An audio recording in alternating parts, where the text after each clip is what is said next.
Hey everyone, welcome to another episode of AI Horizons with me, Jonathan Blaber. Really wanted to touch on a topic today I think is really important to talk about. It's the case for inclusive AI innovation. We have a very special guest today who has a lot of knowledge and wisdom around this area and a lot of valid points to talk about. Lucia Kolmjen, welcome to the show. Thank Very you. nice to have you. Thank you for having me, Jonathan. Absolutely, my pleasure. We met, didn't we, at the AI for the Rest of Us conference a while ago, and we've been meaning to kind of get this topic booked in for the podcast because it is, as I say, so important to discuss what's going on in the market and what's going on for society as well, and how AI is going to affect it. So really pleased to have you on board. Thank you for joining. Thank you. I'd always like to start with a little intro on, on yourself, just a bit about your background and what you're currently doing. So over to you. Sure. So right now I'm running Have a Nice Future, which is an advisory I founded actually just over a year and a month ago.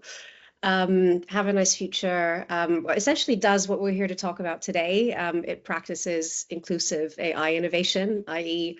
The kind of center of gravity of innovation strategies that I develop is human insight, which we'll get stuck into, obviously, as the conversation unfolds in terms of its value and how different ways of mining human insight and so on. And I've also created something called Media Rehab, which is well, its first iteration is a method that essentially just helps people rebalance their media diets. It's not about detoxes. It's not about putting your phones away or anything. It's quite literally just a way of treating your media diet the way that you would treat your food diet, and to try and bring awareness and balance and intentionality to what you're consuming. Prior to that, I was running responsible innovation at a global telco and media company in their innovation division. And prior to Have a Nice Future, I was a CSO at a generative AI startup, sort of split between Switzerland and Germany, building our own models as well as tools for media industries, specifically information media industries. So yeah, that's a little bit about me. I'm looking forward to this conversation because, like you, I clearly I built a, I'm building a business around it, but clearly I see it as equally as important as I'm glad you do as well. Yeah, I mean, well, it sounds like we're in very safe hands for sure. So, what kind of prompted you to, to build your own business in this sector? What was the inspiration there, or prompted you to do that? So I've been practicing, I guess, what we'll kind of call inclusive innovation, or human-centric innovation, as it's also known, for 10 years. I realized when I moved into the innovation space at the aforementioned telco and media company, innovation was being driven predominantly by engineering and commercial minds, which usually resulted in very little resonance and relevance once products that came out of the pipeline, if you will, once they ended up in people's hands. And it became very obvious very early on in my journey there that the missing ingredient to making things resonate and relevant, ideally also loved, is making sure you kind of understand what your customer wants from what you're trying to make. And the company at the time was, I think, like a lot of companies still today, it was in a trap of just taking use cases around emerging technologies and running with those, running often also in tandem with what either engineering talent or commercial talent would either want in their lives or would just deem, in the case of the latter, business critical, completely ignoring the customer in the process. So there was an opportunity to develop a new type of process fueled in part also by a new type of method, because obviously, as you very well know as well, you get to the UX development side of things, and contact with humans happens. That's obviously been part and parcel of what that discipline has done for a long time. But this was really about, why not chase the possibility that an emerging technology presents? Why not chase those use cases that often, get articulated very early, particularly at the research stage around these technologies? Why not chase that through essentially like human minds, to just understand, like, based on what is possible, what do you actually need from this? What do you actually expect from this?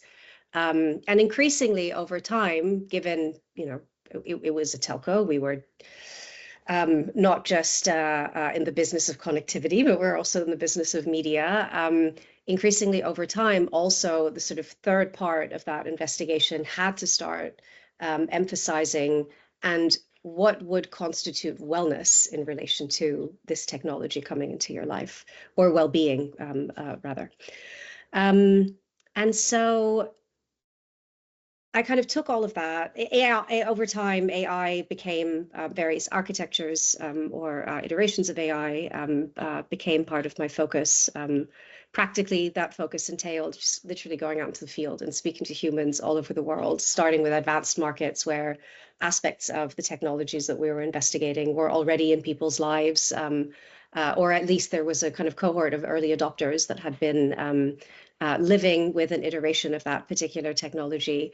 But then also on footprint markets, like running experiments to just kind of get under the skin of needs and desires and expectations, and also hopes and fears. That I think was always a really, and we'll talk a little bit more about that in relation to AI later, but that was always a really important and very generative exercise to do with people as well, for reasons we'll get into. But yeah, so I took, over those sort of 8 years at Telefonica, and then at the what I took with me was my method called the Human Core Method, which I've just sort of hinted at what it entails just now, and moved into the generative AI space, which felt like a very natural move at the time, because I had just come off of doing a huge investigation and big sort of strategic transformation piece around the impact of technologies like AI in the creation and distribution of media. This was like before generative AI was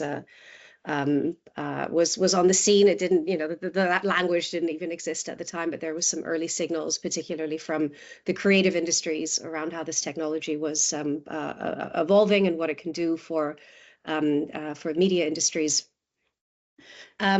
So started to develop a specialism in that, cemented that by moving into a role, a leadership role at the generative AI startup I mentioned earlier, where the nature of doing the sort of research was very different, in that you didn't have a massive pot of money and 6 months to just kind of like luxuriate in doing field work, but you had zero money, a handful of potential customers that were, your treasure troves of insights. But nonetheless, like, still practicing a human core light version, in order to make sure that what we were developing was needed and expected, in this case from journalists and other operators within newsrooms. And now, after leaving the startup and taking some time out to kind of try to figure out what it was that I really wanted to do next, I, in parallel to just, keeping my eye, obviously, on how the AI industry was developing, I saw a really clear need for this type of approach that I've honed over this last decade in this particular space, specifically in the private sector. That was the sort of the idea behind Have a Nice Future. Like, the line is quite literally AI innovation, responsible AI innovation, rooted in human insight and driven by strategic foresight, because I think that piece, which research with humans can actually be really generative for as well, that piece is equally important, rather than just understanding the sort of here and now. How do we, with in dialogue with humans, customers, consumers, the public, however we want to call them, in dialogue with them, trying to, infuse potential scenarios for the future with their views, with their experiences, with their hopes and fears, to come back to that, is also really important. So yeah, that's a very long-winded way to get to where I am now and why I'm doing it. But in a nutshell, I've always been that kind of conduit between technology and humans before getting stuck into the innovation journey, making sure that, the insight that comes from fusing these two things, letting that guide what you should do and how, is what has been my modus operandi, if you will, for the last 10 years. Yeah. For sure. We're a fascinating journey as well, Lucia. So thank you very much for the overview. We were chatting earlier around, and this comes up often as well, is, find out what your problem is that you're trying to solve, right? So starting with the why. I think we had a really good conversation around that. I'd love for you to just kind of share maybe some of the things we were talking about. Yeah, sure. So I was really keen, actually, like long before what I'm doing now, like just to expand on not just looking for problems to solve, but also just looking for needs and looking to needs and desires and expectations as well. I think like if you frame a conversation around wanting to understand someone's expectations of what's coming, rather than just looking at the problems that they're currently experiencing in their life or in their work, or whatever, whatever the sort of the briefest or the area of focus is. Expanding to kind of look at these things in addition to, I think, and this is, something that you had also come back to me with in terms of a question when we were exchanging on this topic. The whole point of that exercise of the why, of starting with the why, really, I think is kind of, it goes back to this idea of how everything, depending on who we believe, right? But in one way or another, AI will continue in its various guises, will continue to weave its way into our lives, into our work, into, how we enrich our lives, and also critically into the systems that underpin them. And like with other systems that govern our lives, surely we should, or the public should, have a say in how those systems are developed or the trajectory that they're developing on.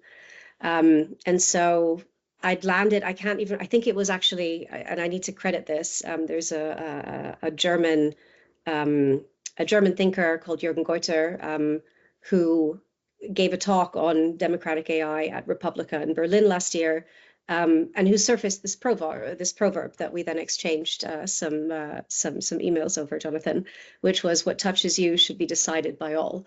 And it really kind of gets to the heart of what I've been trying to do for these last 10 years, and what I want to continue, being a champion for lack of a better expression, which is making sure that whoever is at the receiving end of the product or the service or the experience that is powered by AI, or is made possible through AI, regardless of which architecture, whoever is at the receiving end of it is also part of the creation of it. And I think we're starting to see some interesting, well, we're not seeing nearly enough of it. I think that's why the purpose of also that statement, as we discussed, was that it should serve as a reminder. It should serve as a reminder to whoever decides to either transform their business and their customer-facing products, or the experiences that they create with AI, or companies who are setting up now that are sort of AI first, if you will, just making sure that that is sort of front and center, because this isn't a chocolate bar that we can choose not to buy. This permeates, has already permeated the majority of our life, and the products and services that we use, and will continue to do so.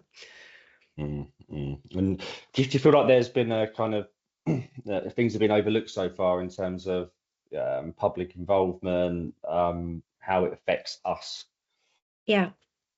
So I think it has been overlooked by vast swathes of the AI industry. So within that, I would include big tech. Within that, I would include the startup ecosystem, building with prior, but also, you know, the more recent architectures that have emerged, like generative AI.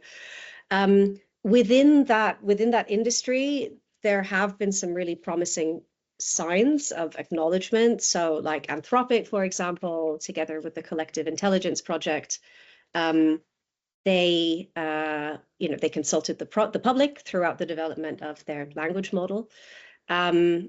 I'm really into how Taiwan's former digital minister, Audrey Tang, is seeking to kind of replicate a lot of the mechanisms of digital democracy that they were in part responsible for creating and driving forward when they were in that role, like virtual citizens assemblies. Now being very vocal, she's very vocal about making sure that this is also a mechanism that can facilitate public input into shaping emerging technologies like AI.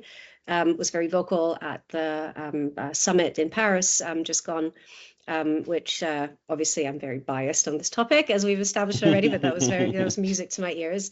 And then civil society, particularly here in the UK, it's been heartening to see how they have repeatedly championed the merits of things like public consultations, have organized public consultations, so they're not just championing, they're actually facilitating as well, and also the merits of something like citizens' assemblies, particularly in relation for government service innovation driven by AI, or that seeks to embrace AI. So there's some movement, but overwhelmingly, and I think outside of the industry, so your tech-enabled businesses now seeking to figure out, what does this technology mean for us? What is our AI strategy? What should we be building? Where can it go? Where in the stack can we stick it? And so on. We've seen a lot less around customer, consumer, audience, public. Again, you name it, depending on the nature of your business, it's a different way of articulating it. But we've seen a lot less of that. And that, I think, is a real shame. And in part, I think the AI industry is to blame, propping up, and those also for kind of propping them up, driving this sort of sense of urgency that it must be adopted, and it must be adopted now, particularly in the private sector, more so. Although I think, given what we're starting to see here in the UK in terms of the government drive, or the government's ambitions around what they want to do with AI, you started to see a bit of that creep into that FOMO creep into that side of, or into that realm as well. Hear that so often now as well with Yeah. FOMO and Yeah. how it, businesses, feel kind of threatened not to try it Yeah. out, because Yeah. if they fall behind, I use this Yeah. example all the time, but you have the Yeah. Blockbuster example, not following Yeah. suit with Netflix, and Yeah. there is that kind of fear in businesses. Yeah. With that in mind, how can leaders carve out the time, space to truly understand the public needs before jumping into AI and writing out these use cases, etc., etc.? What should they kind of be looking at there? So I think, like, for one, like, remember, how's your like metaverse experience doing, and how are your NFTs performing? No, but like joking aside, I think the starting point really should be just, take a beat and resist that siren call. We saw, Odysseus managed his return to Ithaca by resisting it, by quite literally proactively, like, he heard the song, he was keen to hear the song, but he had to tie himself to the mast to make sure that he wouldn't sort of fall prey to the sirens. And I think in this instance, it's kind of like, I mean, I know it's a super ancient, analogy now, but it still rings true. I think resist, keep an eye on it, resist as sort of the first port of call, and just accept that by pacing yourself, you're not going to miss out. Yes, pacing yourself and maybe spending some money and therefore some time also on engaging with your customers. Let's just call them customers moving forward now on this call. Yes, it might seem that spending money and time on something like that is antithetical to all the amazing efficiencies and savings and acceleration that AI promises. But there's it makes in the end for a much more not just responsible but also sustainable approach. And I think there's been some really interesting data actually that's been coming out more recently actually from Microsoft on the adoption of AI tools and the sort of move from experimentation to deployment in the workspace. That there's stalling, there is a sort of, or as I think the article that was summarizing the article that was summarizing the research was saying, businesses are finding themselves in neutral. The experiments, yeah, they're all right, but did they really yield what they had hoped to yield? Across, I can't generalize. It's obviously super difficult to generalize, but at least from what some of the data is telling us, that it's the reason why a lot of businesses are stuck now is because I believe in part that those experiments weren't actually informed by needs either of customers or of employees. And the results and the investment that has been made in these as a consequence are leading to, because not yielding what you expected, are yielding sort of a situation of being stuck instead. So I think to answer your question, sorry, in terms of how leaders can carve out that time, for starters, I think just it requires a mindset shift, and it requires a mindset shift that goes, you don't have to pick a side. You don't have to be, team optimist or team pessimist or team utopia or team dystopia. On the contrary, don't aim to pick a side, aim to hold all those tensions on both sides of the spectrum.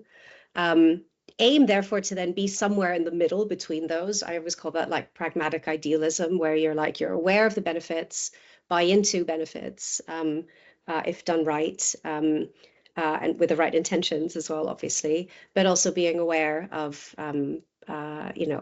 pitfalls. And then by default, you're sort of in pursuit of a more gradual, positive progress that's a lot more equitable and sustainable and fair over time. Sorry, go on, what were you going to say? Yeah, for businesses to get this wrong, it can have such a negative effect, right? If the customer, the public isn't at the forefront of the idea or being considered, it's going to have a negative impact, and that's your brand reputation damage, right? Yeah, and that I think we've seen. And these are just two examples, but I think two really profound examples given the companies that were at the center of this. But last year, the Google Olympics ad was taken off air because of the public backlash. Particularly, I think there was a group of mothers who were organizing online in order to.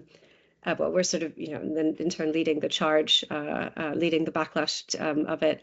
And I think and then there was an Apple ad, I can't remember whether it came out towards the end of last year or beginning of this year, of applying AI features in the workplace, which, I get it. There was probably, oh, look how much more it can remove so many mundane tasks and repetitive tasks, or things that make you feel insecure from your day to day.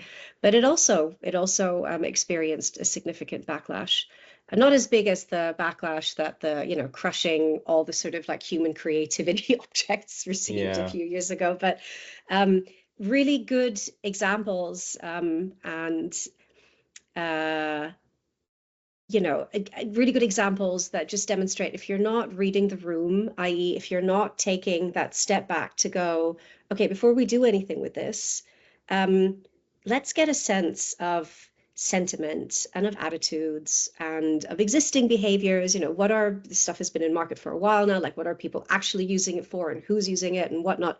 But if they, if both Google and Apple would have engaged at least with fears around displacement or skill erosion, those stories that, were high investments and creatively told and whatnot, maybe those stories would have played out very different if there would have been an acknowledgement of the mood. And I think in addition then to sentiments as well as attitudes and behaviors, also what's I think equally as important when you're going down the sort of inclusive AI path is to zoom out and to go, okay, let's look at what these mood drivers or what these sentiment or attitude behavior drivers are. What's the media landscape?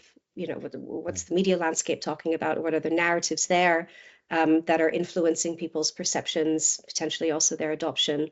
What, the culture that they're consuming, the cultural leaders or icons that they look to, what are they saying? What are they doing? And also your communities, when the subject comes up in your communities, online, offline, what kind of conversations are happening there around it? And those drivers are, I think, like equally important to just get make sure that you have an overview of in order to then and obviously the examples that we just talked about were like brand-led advertising examples, but I think they're just a really good moral tale that equally also apply to things like product innovations and service innovations. There was a tool that I was exploring for media rehab, like an online course platform, and the amount of like AI foisting that this thing, I'm not going to name it, but that this service did. I did, and obviously, given what I do, I was quite curious. I'm like, what if I just said yes to it all? And somehow I ended up with like an image of someone with a broken leg fronting my like media rehab course, and like all the assets were just hideous. The writing was atrocious, and you're like, just before you run, learn to crawl. And actually, in order for you to crawl, like you need a bit of help, and that help will come from dialogue with those who are, ultimately going to be using your stuff. So. I think you've made some really good points there, Lucia. I think certainly going back to the Apple advert, there was some backlash there, etc. Do you think that gives a good indication that the public isn't educated enough on AI, what it's not theoretically there to take your job? Is there still that is there a bad impression, do you feel, from the public around AI, and that feel quite threatened around it? Yeah, so interestingly enough, like there was a study that came out last month, I want to say, that it appeared to suggest that the more you know about it, the less you want to use it. And that actually like lack of comprehension was it just made you more open. There's a sort of like the blissful ignorance, I suppose, kind of worked in favor here, where the less you knew, the more you were open to using.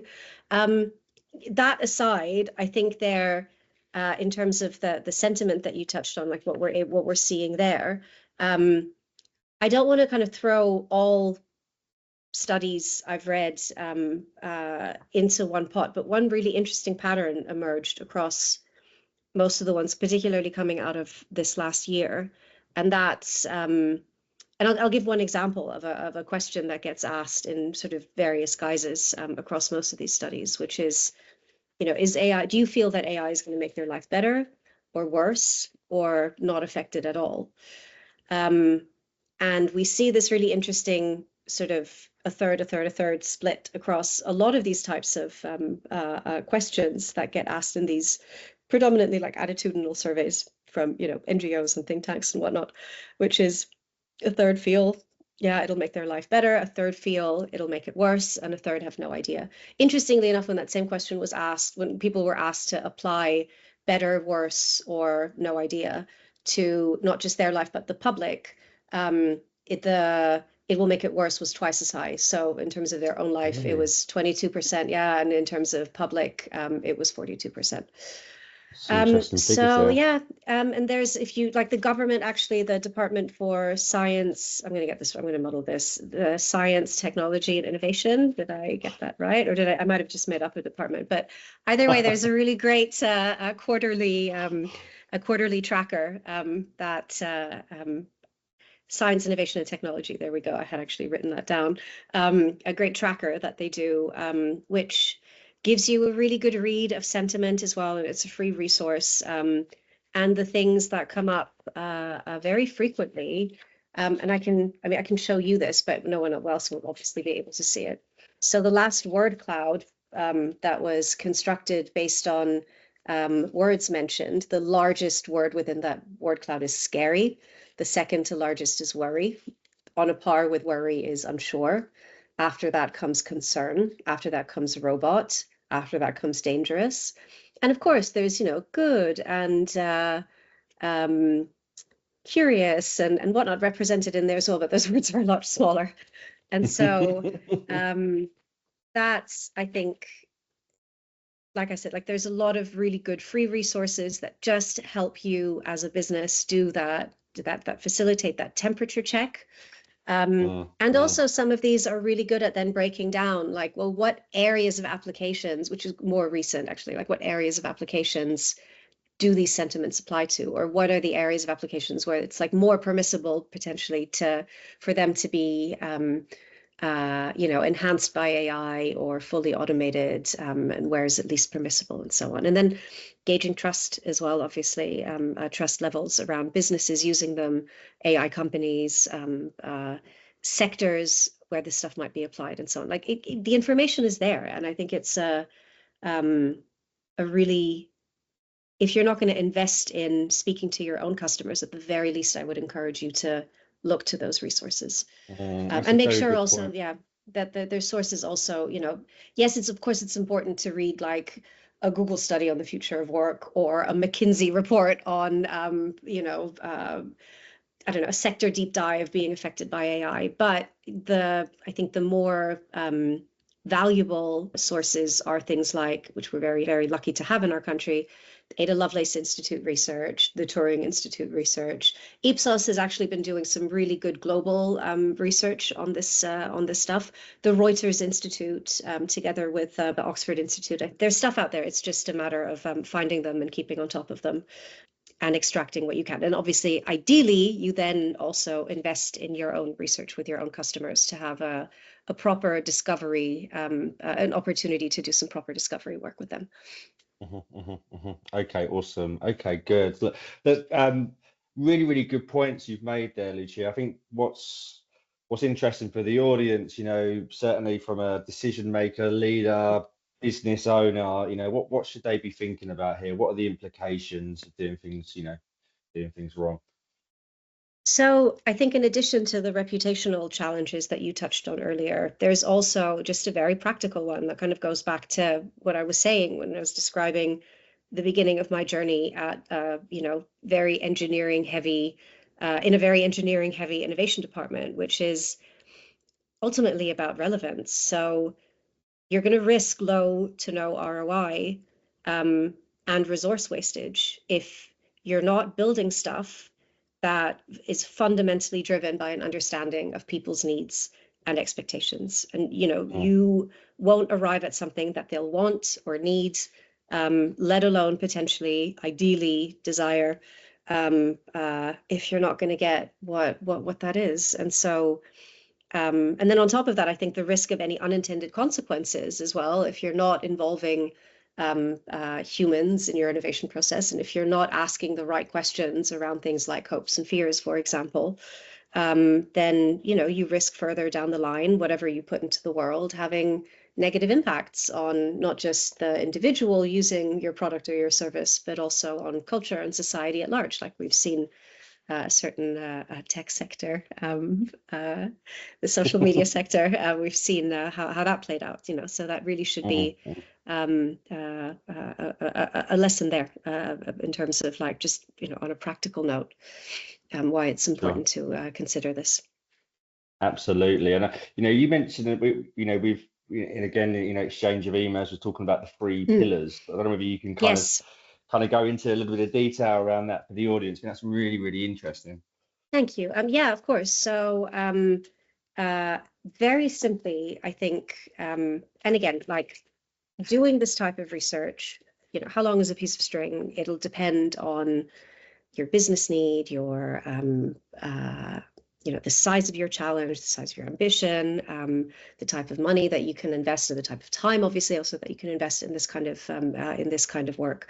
Every business will have a different shape and size version of this, but ultimately, I think whatever you do, no matter how big or how small, and ideally also with real humans, like we don't want to necessarily open the can of worms around synthetic users at this point, because it's a big can of worms, but I'm still a massive advocate of real humans and real conversations, given, you know, the benefits of the embodied research process, and picking up on things that you might not otherwise. And plus, it's also much more interesting than sitting in front of a text box.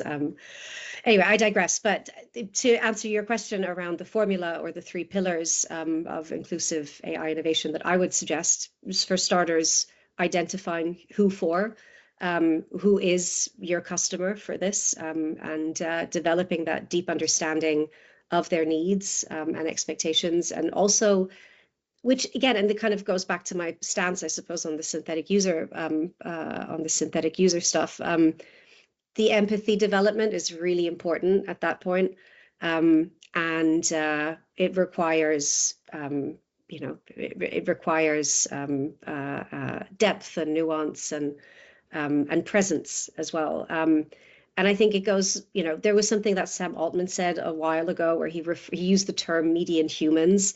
And I just thought that was god awful and irresponsible. And there's generally also like, the industry likes to say, you know, for everyone. I mean, you know, how many everyone's can afford 20K a month now for the most sophisticated alleged PhD level model access?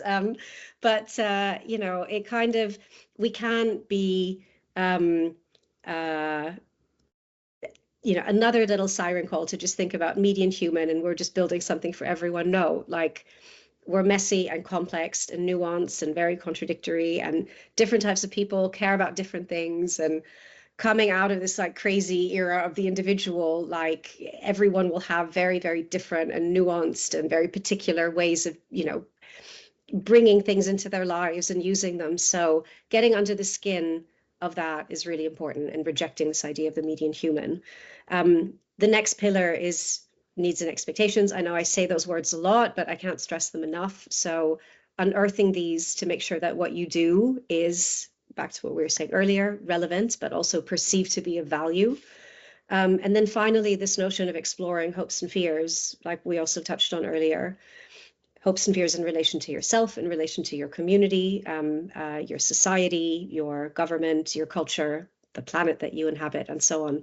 I mean, the list can be, you know, again, depending on the nature of your business, like the list will be different, but within kind of, or across these types of various realms, this exercise or a line of questioning around hopes and fears is really, really helpful to understand, to identify rather, blind spots around potential impacts across all these different realms. So what are the unexpected or unintended consequences, for example? That is with the right questions under the kind of umbrella theme of hopes and fears, you can yield some really good ingredients that give you a sense of like, right, now what, if I want to build, you know, product X, what are the guardrails that should be in place throughout the innovation phase, and ultimately also the shipping phase? What needs to be in place when it's in people's hands in order to ensure that their experience, as well as that of cultures and societies, is sort of nets out to be a positive one. And then I would, so this is kind of like the foundational exploration that I would recommend. And then what I've found over the years is really telling, and actually like a really great source also of deep held needs and expectations, is co-creation. So once you've upskilled, which is always necessary with emerging technologies or with new technologies, once you've upskilled your customers in the form of now your research participants, just getting them to be creative and making stuff for other people, people that they know, people that they share, society with, people that they might work with. Like if they kind of put themselves in the role of an entrepreneur, knowing what the technology makes possible, what would they make?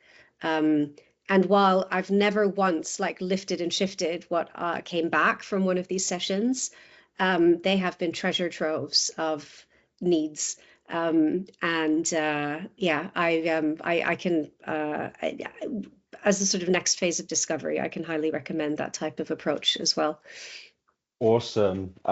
You've been such a fantastic guest. You've got so much knowledge, Lucia. You've been, on point. I think the message as well that we're hearing all the time at the moment, start with the why, keep the humans in the loop. Yes. Yeah, these are the key points to AI right now. As time goes on, the public will be more confident with AI, but at the moment there is that kind of fear factor, and it's really important that we keep, everyone in mind, the human element. So Exactly. You've been awesome. Thank you so much, Thank Lucia. you. I hope you'll join us again. I'd love to see how the year progresses, and I'd love that. we'll see. We'll catch up and we'll do an episode in 2026, and All right. you can tell us all on how you absolutely dominated the market. So bless you. Thank you, Jonathan. I really appreciated this opportunity to talk about this stuff because clearly it means a lot to me. And over a decade, I've seen its merits. So I hope we might have persuaded some people listening as well to adopt this mindset and to take this approach as well. I think it's important. Absolutely. Thank you so much again for being a great guest. Thank you. Thank you. Thanks for listening to another episode of AI Insights with me, Jonathan Blaber, heading up our AI recruitment practice at Eden Smith. If you'd like to find out more, please visit our website, find me on LinkedIn, or email me at jonathan.blaber@edensmith.co.uk. Thanks again for listening.